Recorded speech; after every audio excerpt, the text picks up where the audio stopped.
saudara, di dalam nama Tuhan kita Yesus Kristus, saya percaya sepanjang minggu yang sudah berlalu, penyertaan Tuhan, perlindungan Tuhan, kasih setia Tuhan sudah nyata di dalam kehidupan kita. Nah, puji Tuhan, pada pagi hari ini saya masih rindu mengungkapkan kebenaran tentang seputar kebangkitan Kristus. Karena kebangkitan Kristus merupakan ajaran pokok, ajaran doktrinal yang sangat penting bagi setiap orang Kristen. Kita harus mempertajam semaksimal mungkin tentang arti daripada Paskah, kematian dan kebangkitan Kristus. Mari kita melihat di dalam Kolose 1 ayat yang Kolose 3 ayat yang pertama dan ayat yang kedua. Mari kita bangkit berdiri. Firman Allah berkata begini, karena itu kalau kamu dibangkitkan bersama dengan Kristus, carilah perkara yang di atas, di mana Kristus ada, duduk di sebelah kanan Allah. Pikirkanlah perkara yang di atas, bukan yang di bumi. Katakan amin Bapak Ibu. Terima kasih, Tuhan memberkati. Kita akan melihat mengenai tujuan dari kebangkitan Kristus bagi kita orang percaya. Nah, di dalam ayat yang pertama kita temukan ada kalimat yang berkata, kamu, yaitu kita semua, dibangkitkan bersama dengan Kristus. Apa maksudnya Bapak Ibu? Kalau kita melihat di dalam kitab Roma pasal yang ke-6, kata dibangkitkan bersama dengan Kristus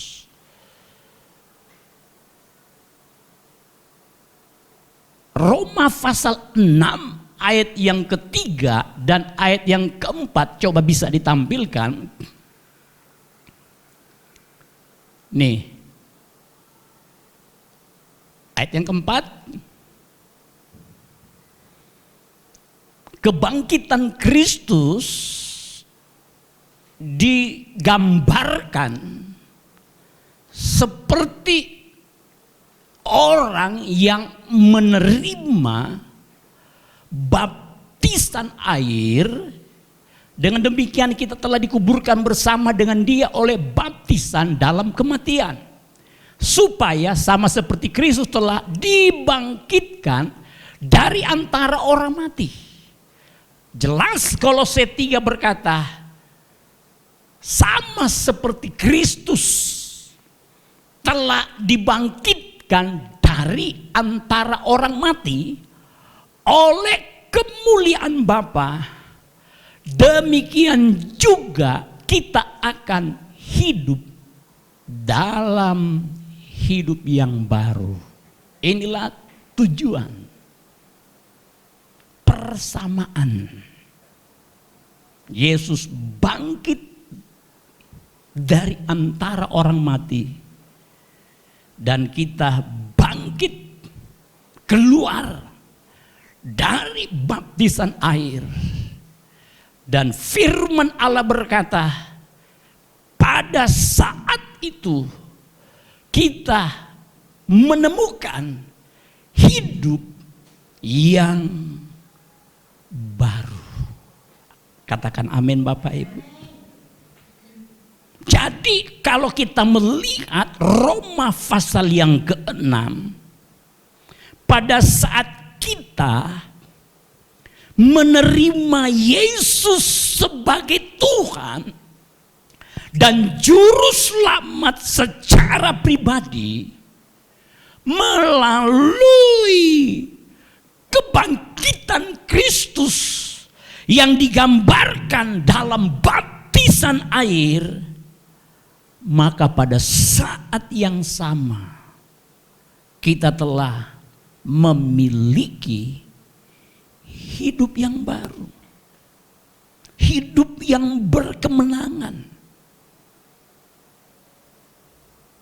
hidup yang dipulihkan oleh Tuhan.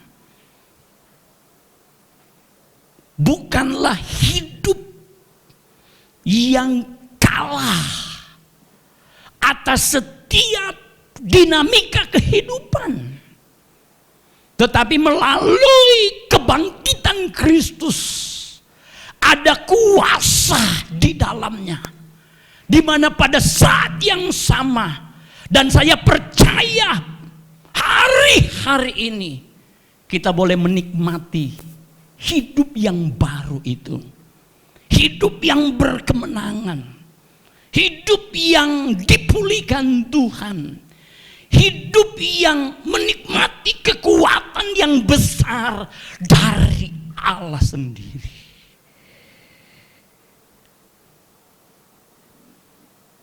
Melalui kebangkitan Kristus, hari-hari ini, sekarang ini,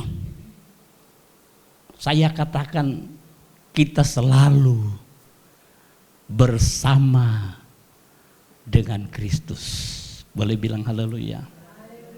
Melalui kebangkitan Kristus, sekarang, hari-hari ini, kita semua yang ada di tempat ini selalu hidup bersama dengan Kristus, bersama dengan Kristus dalam segala perkara. Amin saudara. Bersama dengan Kristus dalam segala keadaan. Simpelnya begini, bersama dengan Kristus saya bisa artikan bersama dengan Kristus. Jadi kita sudah bersama dengan Kristus. Artinya apa saja yang kita alami sebagai manusia yang terbatas, maka ada Tuhan yang ikut mengalaminya. Boleh bilang haleluya. Bersama dengan Kristus artinya apapun yang menjadi pergumulanmu, apapun yang menjadi pergumulan kita hari-hari ini, ada Tuhan yang ikut merasakan seberat apapun setiap pergumulan hidupmu. Bersama dengan Kristus. Apa yang menjadi kesusahan kita hari-hari ini? Apa yang menjadi kelemahan kita pada hari-hari ini? Saya katakan bersama dengan Kristus, maka ada Tuhan yang ikut merasakan semua kesusahan saudara. Ada Tuhan yang ikut peduli, simpati, empati dari semua kesusahan yang kita alami.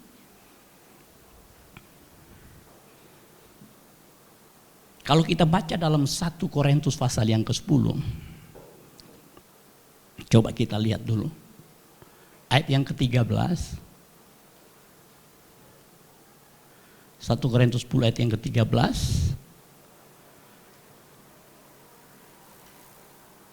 Saya menyoroti bagian B-nya. Bisa ditampilkan?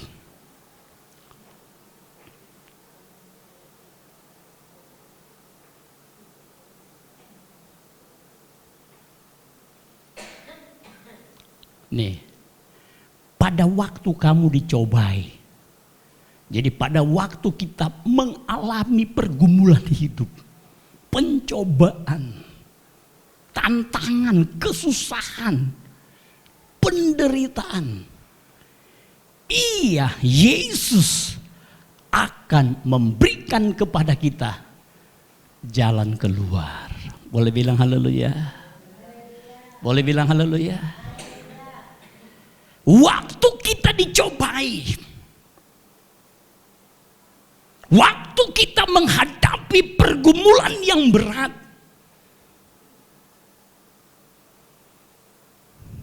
ayat ini berkata, ada Tuhan yang bukan sekedar merasakan juga pergumulan hidup kita, tapi ada Tuhan yang mampu memberi jalan keluar. Ada Tuhan yang menjadi solusi atas setiap pergumulan hidup kita. Amin, saudara.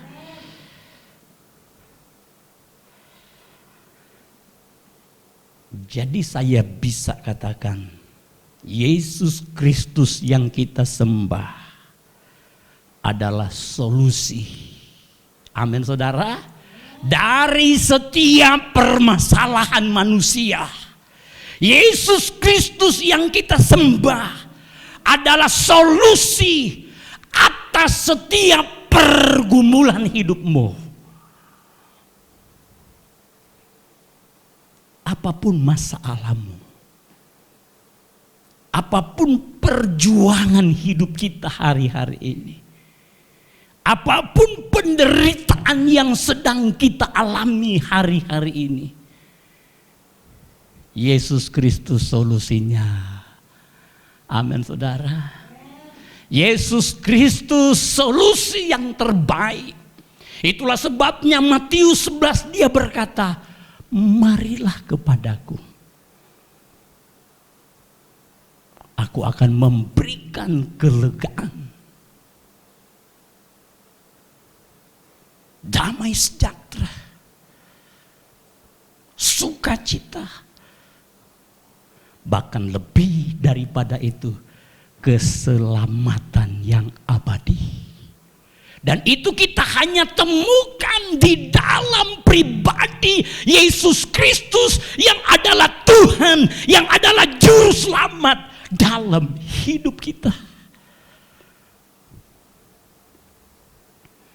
Itulah sebabnya Bapak Ibu jemaat sekalian, karena kita dibangkitkan bersama dengan Kristus, saya katakan sekali lagi, maka kita harus memiliki tujuan hidup yang baru. Amin, saudara. Kita harus memiliki tujuan hidup yang baru, hidup yang berkemenangan.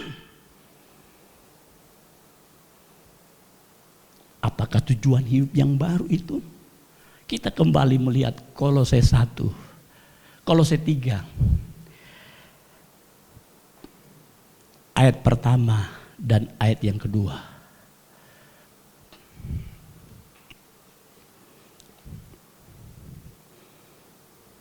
Kita lihat tujuan hidup kita yang baru karena kita sudah dibangkitkan bersama dengan Kristus adalah apa, saudara?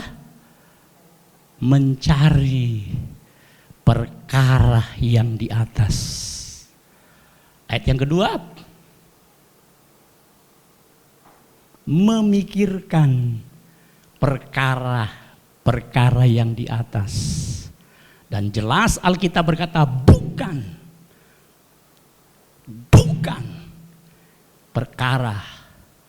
perkara yang di bumi. Inilah tujuan hidup kita yang baru.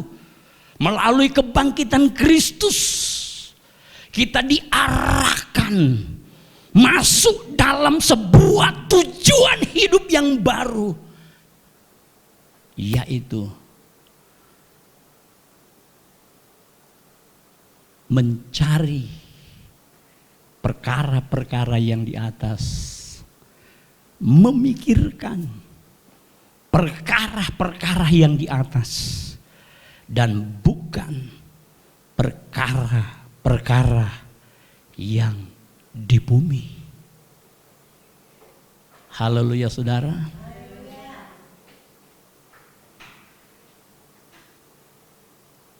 Apakah yang dimaksud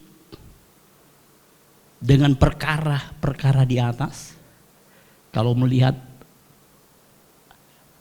pengertian secara harafiahnya, apakah yang dimaksud dengan perkara-perkara yang di atas? Tidak lain, Alkitab berkata bahwa kita harus menjadikan perkara-perkara di atas atau perkara-perkara rohania atau perkara-perkara sorgawi sebagai hal yang prioritas, sebagai hal yang diutamakan di dalam hidup kita. Dan jelas ayat yang kedua berkata bukan yang di bumi, tetapi jelas firman Allah berkata perkara-perkara yang di atas, perkara-perkara sorgawi itu harus menjadi prioritas yang diutamakan di dalam kehidupan kita. Amin, saudara. Karena kita sudah dibangkitkan bersama Kristus, dan hari-hari ini kita sudah selalu bersama Kristus. Amin.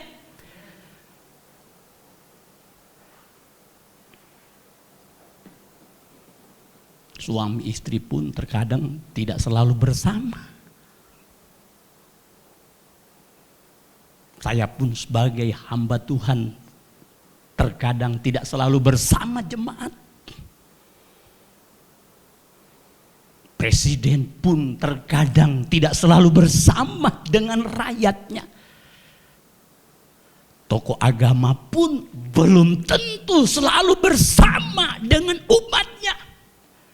Tetapi Yesus Kristus yang kita sembah, amin, 1 kali 24 jam, dimanapun kita berada, apapun semua aktivitas kita, firman Allah berkata kita bersama dengan Kristus. Matius 1 ayat 23, Immanuel bukan cuma sekedar jadi slogan, bukan cuma sekedar jadi tema dalam acara-acara Natal, tapi melalui kebangkitan Kristus benar-benar menjadi kenyataan bahwa 1 kali 24 jam kita selalu bersama dengan Kristus. Amin. Jadi jelas, bersama Kristus ada jawaban. Bersama Kristus ada kemenangan. Bersama Kristus ada perkara-perkara yang besar. Bersama Kristus ada solusi dalam hidup kita. Amin. Itulah sebabnya mulai hari ini prioritaskanlah. Kolose 3 ayat yang pertama berkata, untuk selalu mencari perkara-perkara yang di atas. Untuk selalu memikirkan, merenungkan perkara-perkara sorgawi. Bukan yang di bumi. Amin.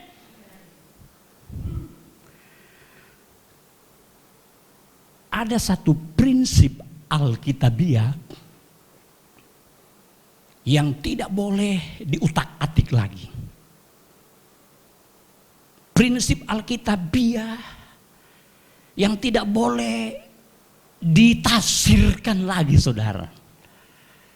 Ada prinsip Alkitabiah yang tidak boleh ditawar-menawar lagi. Amin, saudara. Apakah itu? Hal-hal yang rohani, hal-hal yang rohania selalu mendahului hal-hal yang jasmania.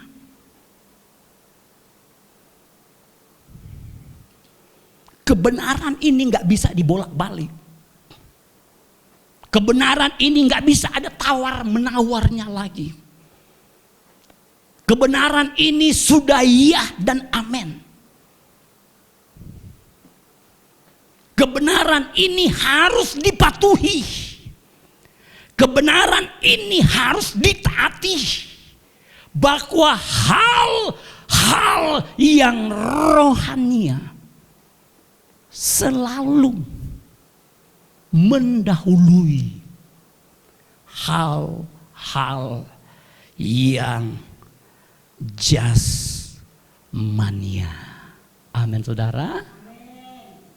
Coba kita lihat dulu ayat yang sudah tidak asing. Matius 6 ayat 33. Ini kebenarannya.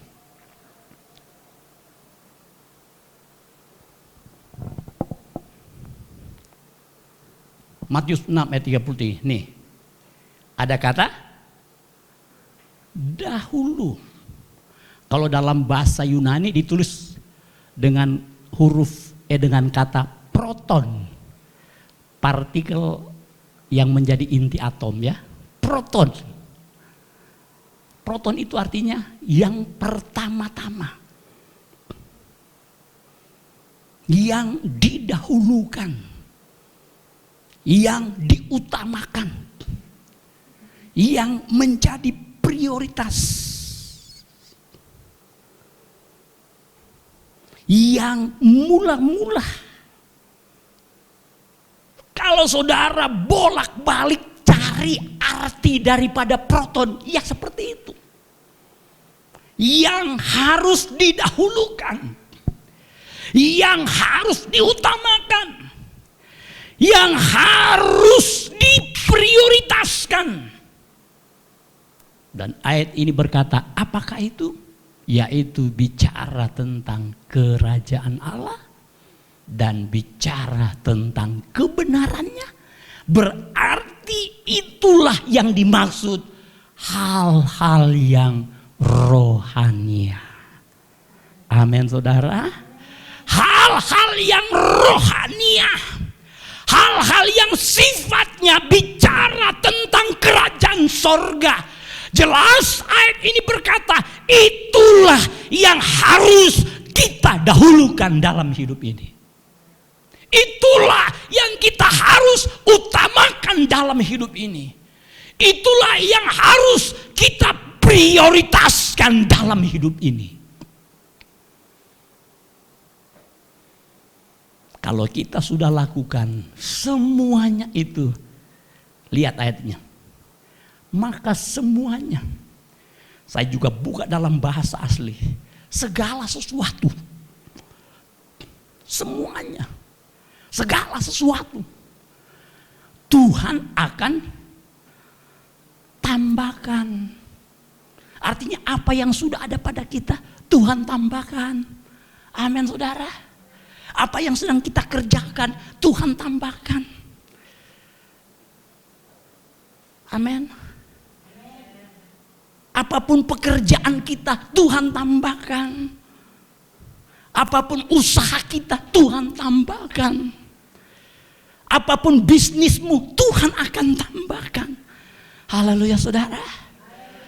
Apakah ini bukan sesuatu yang luar biasa? Pertanyaannya, apakah engkau sudah mendahulukan?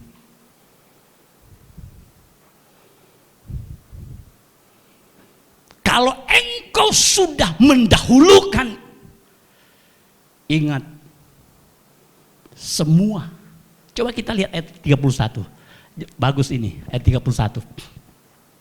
Semua. Apakah semua itu? Nih. Apa yang akan kita makan? Apa yang akan kita minum? Apa yang kita akan pakai? Ini semua Tuhan akan tambahkan dalam hidup kita. Amin saudara. Haleluya. Begitu banyak orang Kristen bersaksi tentang semuanya ini Tuhan telah tambahkan dalam hidupnya. Kenapa? Karena mereka sudah memprioritaskan terlebih dahulu hal yang rohani. Saya ingat seorang pelari yang bernama Eric Riddle yang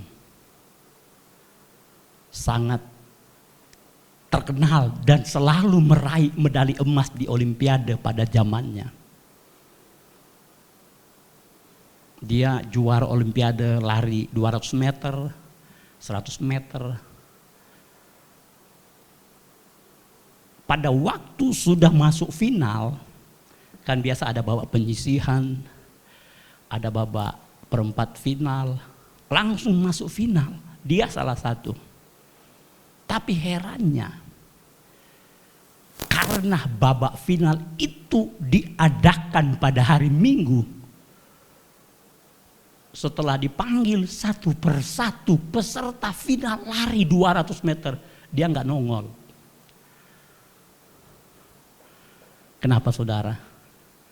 Ternyata luar biasa. Saya merinding membaca ini. Dia mendahulukan ibadah lebih utama daripada mengejar prestasi secara jasmania. Pada saat yang sama, rakyat yang ada di negaranya mengecam dia, membuli dia, pengkhianat bangsa. Tapi kebenaran firman Allah dia nggak mau dibolak-balik, dia nggak mau diutak-atik. Dia lebih mendahulukan mencari perkara-perkara di atas, lebih utama, lebih dahulu. Kemudian sesudah itu dia yakin perkara-perkara jasmania Tuhan akan tambahkan dalam hidupnya. Amin saudara. Apa yang terjadi? Dia ikut lomba 400 meter kalau nggak salah. Dia daftar, padahal dia nggak spesialis itu. Dia nggak spesialis 400 meter.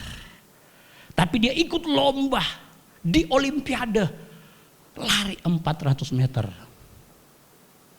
Dan apa yang Tuhan tambahkan sebenarnya bukan spesialisasinya. Dan pada hari final dia jadi salah satu peserta dan tidak dilakukan pada hari Minggu. Apa yang terjadi? Dia merebut kemenangan. Haleluya saudara. Dia juara 1 Olimpiade. Dan akhirnya bangsa, rakyat negaranya memuji, mengangkat, pokoknya memuji-muji keberhasilannya. Dan mereka sadar ternyata pelari ini benar-benar mau mendahulukan Tuhan di atas segala-galanya. Apakah kita seperti itu? Fakta saudara, belum tentu. Tapi jelas ayat ini berkata semuanya itu. Kalau kita lihat di ayat-ayat itu, semuanya itu adalah semua yang sedang dikejar oleh bangsa-bangsa lain. Mungkin salah satu kita sedang kejar soal makanan, soal minuman, soal pakaian, soal jabatan, soal karir, soal pekerjaan. Kalau kita ternyata orang Kristen yang sudah mengutamakan Tuhan, yang sudah mendahulukan Tuhan, yang sudah memprioritaskan Tuhan, ingat ada Tuhan bersama dengan kita. Amin. Dia akan buat perbedaan. Dia akan buat perbedaan sehingga mata dunia akan melihat engkau adalah Kristus, engkau adalah milik Kristus. Orang akan melihat Kristus di dalam kehidupanmu dan nama Tuhan dipermuliakan. Boleh bilang haleluya? Coba kita lihat soal ditambahkan saudara. Karena saya sangat, kalau ada yang ulang tahun saya sering kutip ayat ini. Mazmur 115 ayat 14 kalau nggak salah ya. Jadi Tuhan tidak pernah ragu memberi pertambahan dalam kehidupan kita. Coba kita lihat. Mazmur 115. Nih kiranya Tuhan memberi apa? Pertambahan kepada kamu dan kepada anak-anakmu. Haleluya saudara, amin. Tuhanlah yang mampu memberi pertambahan apa yang masih kurang di dalam kehidupan kita, dalam kehidupan keluarga kita, asalkan kita orang Kristen yang sudah memprioritaskan perkara-perkara sorgawi di dalam kehidupan ini.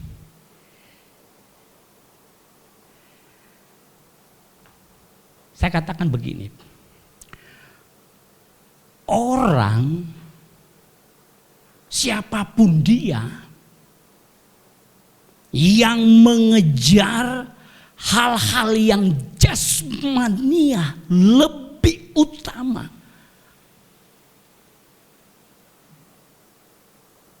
lebih dahulu daripada hal-hal yang rohania. Saya katakan bahwa berapapun banyak yang dia dapatkan, tidak akan pernah membuat dia menjadi orang yang berbahagia.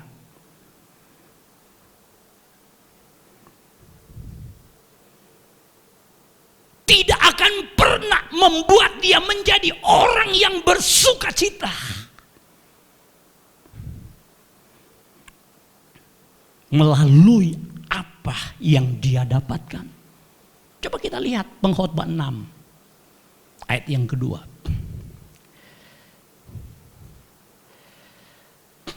Pengkhotbah 6 ayat yang kedua.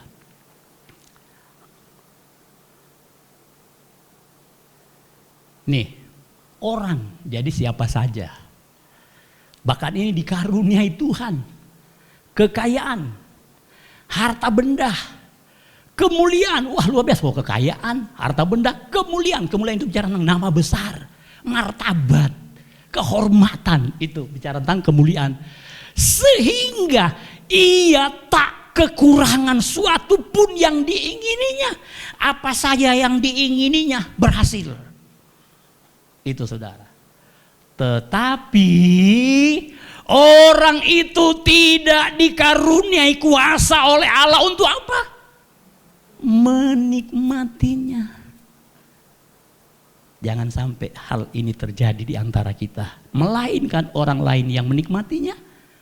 Kesimpulannya ayat ini berkata, inilah kesia-siaan dan penderitaan yang pahit. Haleluya saudara. Haleluya saudara.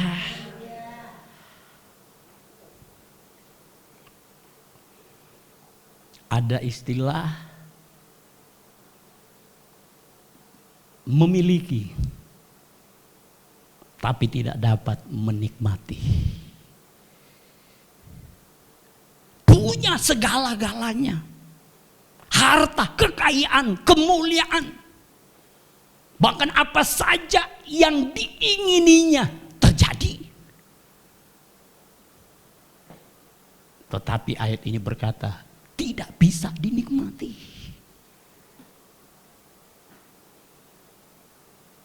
Memiliki, tapi tidak bisa menikmati. Jelas ayat ini berkata, sia-sia. Amin. Sudah jungkir balik cari uang. Pontang-panting sampai mungkin keringat darah, tapi kita tidak bisa menikmati apa yang kita dapatkan. Akhirnya ayat ini berkata, sia-sia. Akhirnya ujung-ujungnya kita menderita justru. Amin. Kan banyak orang seperti itu. Di puncak-puncak karir jatuh sakit, menderita. Di puncak-puncak karir ditangkap KPK karena korupsi. Haleluya saudara. Banyak orang di luar sana seperti itu, memiliki banyak hal tapi nggak bisa dinikmati. Kalau buat saya lebih baik tidak memiliki. Yang paling penting menikmati berkat-berkat Tuhan. Amin saudara. Lebih baik enggak memiliki, tapi menikmati kasih setia Tuhan. Lebih baik enggak memiliki, tapi menikmati kemurahan Allah. Kita pilih yang mana? Amin. Haleluya.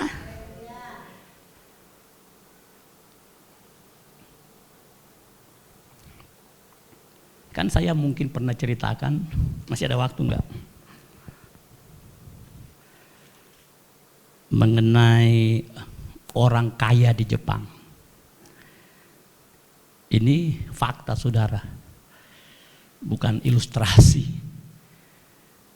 Di masa tuanya, dia jatuh sakit. Setelah diperiksa ke dokter, dokter mendiagnosa bahwa orang kaya ini menderita penyakit kekurangan gizi. Malu-maluin saudara. Orang kaya, konglomerat, seharusnya apa saja yang diingininya terjadi. Tapi heran di masa tuanya ternyata dia sakit karena kekurangan gizi.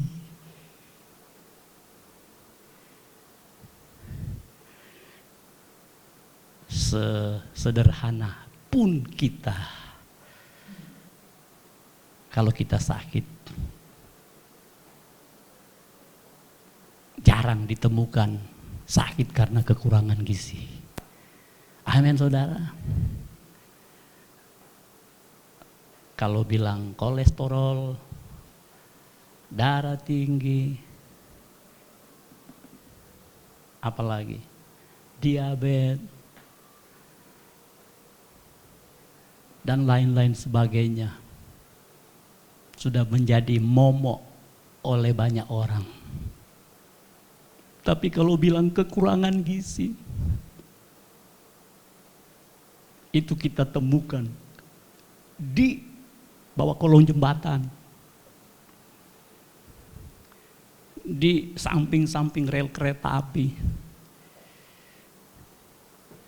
Bahkan mereka pun berusaha supaya nggak kekurangan gizi. Amin. Tapi heran, orang kaya di Jepang ini menderita bahkan mati hanya gara-gara kekurangan gizi. Berarti orang ini memiliki banyak hal tetapi tidak bisa menikmati. Amin saudara. Haleluya. Ada istilah begini, ada istilah kan sering kita baca di Facebook, quality time. Quality time for Christ. Amin saudara. Ada yang bilang quality time bersama keluarga. Waktu yang berkualitas bersama keluarga. Tapi pagi hari ini saya bisa katakan, karena kita sudah dibangkitkan bersama Kristus, mari quality time kita itu selalu bersama dengan Kristus. Amin saudara. Boleh bilang haleluya. Saya kasih contoh siapa? Henok. Kalau saudara baca dalam Kejadian pasal yang ke-5,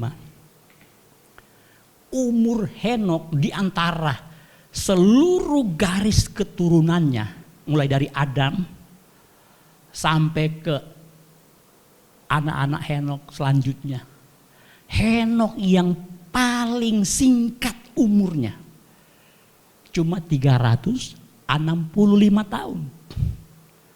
Cuma 365 tahun. Dan Alkitab mencatat dari 365 tahun, ternyata 300 tahun dia pakai hidupnya quality time dengan Tuhan. Amin saudara. 300 tahun Henok pakai hidupnya bergaul dengan Allah. Artinya apa? Sebagian besar waktu, kesibukan, aktivitas,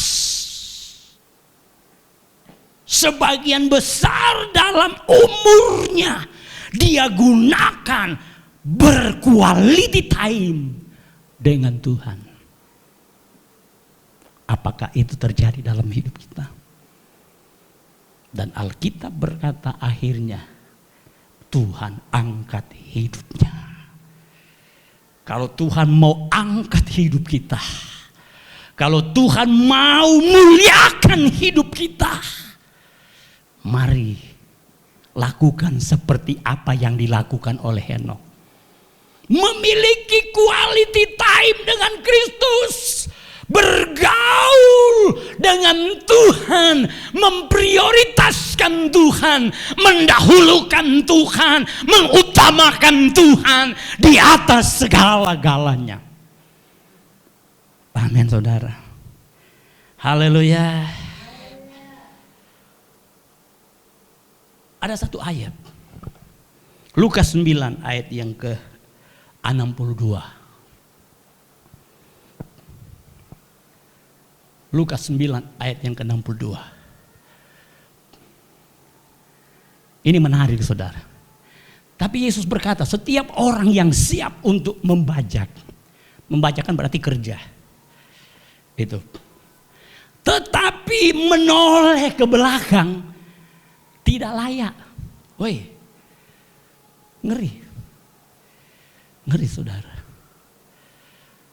sudah berada di trek, tetapi tidak layak untuk kerajaan Allah. Artinya apa, saudara? Orang yang tidak layak untuk sorga adalah orang-orang yang tidak fokus, kan menoleh ke belakang. Orang-orang yang bergeser